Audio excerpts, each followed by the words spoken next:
The disciples were excited, rejoicing. And according to this account, they were rejoicing because the demons were subject to their power that they received from God. Jesus too rejoices. He rejoices that the Father's kingdom is being glorified and fulfilled. But then he turns and gives the disciples a slight admonishment, suggesting that although they are right to rejoice, they need to be careful about the reason for their rejoicing. So although he has given them the power to perform signs and to drive out demons, in this account, he's emphasizing that they have the power to deal with danger to protect themselves. It's a defense, not an offense. And that's an important distinction for them to remember. As we're dealing with things in the world, we can't always eliminate evil. And therefore, how do we deal with evil without it contaminating ourselves?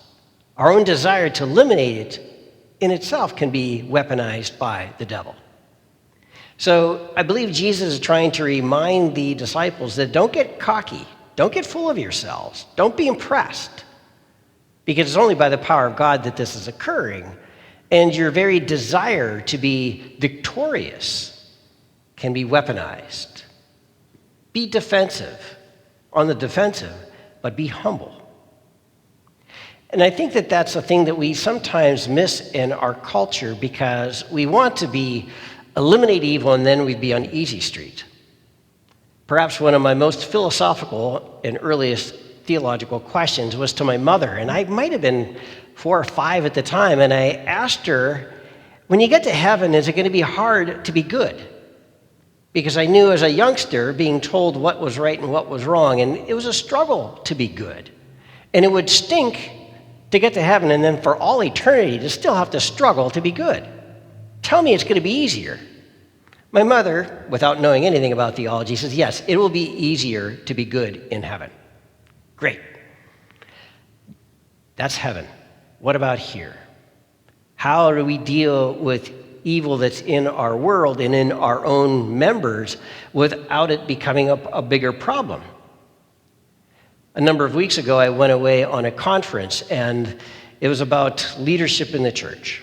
And the main early presenter, the founder of the organization, started off with kind of a rally. And it was intended to be kind of like a locker room talk for people in ministry.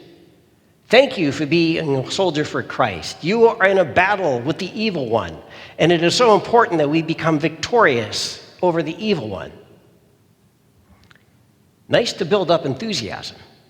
The next presenter, Father Michael Schmitz, who you might be aware of, amongst many things was talking, he basically said, what is the point to win all the souls for the kingdom of heaven, to drive out evil if you lose your own soul in the process?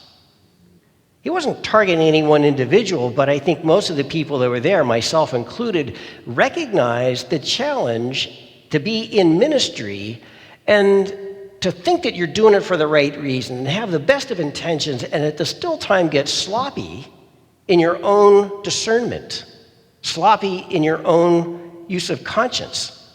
And so the road to hell can be paved with very good intentions, and if we're not conscious and checking ourselves, we think we can be very victorious, and that very urge or need to be victorious itself can bring us down if we're not humble enough. So I believe that Jesus is challenging us to deal with evil and let God deal with it as much as possible. We heard this week in the book of Job, the devil doing all sorts of things against Job. And if we pay attention to the very beginning of that, it's almost like a conspiracy between God and the evil one that allows this to happen. We don't understand why. We don't understand how a God of all goodness and love would allow this to occur. And basically says this is beyond our pay grade to understand.